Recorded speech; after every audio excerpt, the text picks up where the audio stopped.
ஒரு சில மாற்றங்களோடு மெருகூட்டப்பட்ட பாசிப்பயிறு தோசை. இந்த தோசைக்கு 1 கப் அளவுக்கு பாசிப்பயிறு, தோலோட முழு கருப்பு உளுந்து 1/4 கப்பு, 1 ஸ்பூன் அளவுக்கு வெந்தயம். இதை நல்லா அழுத்தி 2-3 டைம் அலசிட்டு மூழ்கிற அளவுக்கு தண்ணி விட்டு ஓவர் நைட் வச்சுக்கலாங்க.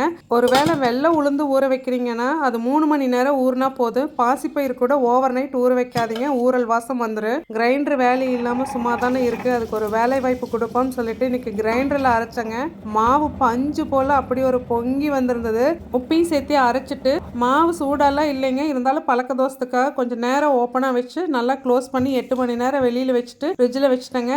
அழகாக நொதிச்சு வந்திருந்ததுங்க. ஃபெர்மெண்டேஷன்னா இதுதான் சொல்லணும். அதுக்கப்புறம் தோசைக்கல்ல நல்லா சீர்படுத்தி விட்டோம் அப்படின்னா இது இழுக்கிறது மிக்சியில் அரைச்ச அளவுக்கு இழுக்க முடியல, ஆனாலும் லேசாக தான் வந்திருந்தது. இந்த தோசையை எப்படி சொல்கிறதுன்னு எனக்கு தெரியலைங்க. ஆரோக்கியத்துக்கு ஆரோக்கியம், ருசி வந்து சொல்லவே முடியாது, அந்த அளவுக்கு இருந்தது. நல்லா மிருதுவாகவும் இருந்தது, மொறுமொறுன்னு இருந்தது. அது எப்படி சொல்கிறதுன்னு எனக்கு தெரியல.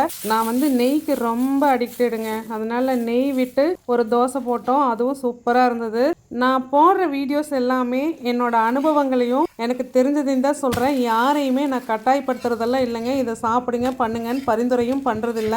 ஏன்னு கேட்டால் நான் டாக்டரோ டைட்டிஷனோ கிடையாது. நேற்று ஒருத்தர் மிரட்டல் தோணியில் ஒரு கமெண்ட் போட்டிருந்தாங்க. எனக்கு வந்து நான் என்ன தப்பு பண்ணுறேன் அப்படிங்கிறது எனக்கு தெரியல.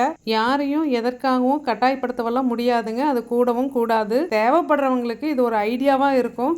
ஹெல்த் ப்ராப்ளம் இருக்கிறவங்க கண்டிப்பாக அவங்க டாக்டர்கிட்ட கன்சல்ட் பண்ணிட்டு தான் ஃபாலோ பண்ணுவாங்க.